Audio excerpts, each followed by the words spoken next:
kinabuhi ko karon nga alao, kay gisupak na ko ang balao. Gipatuloan ko sa dugo ug singo, ang kahayag akong gipaabot.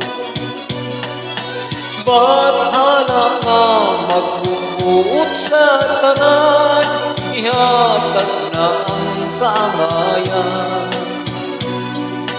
Kung natuman kining nga kasalanan, andam matungat sinutan.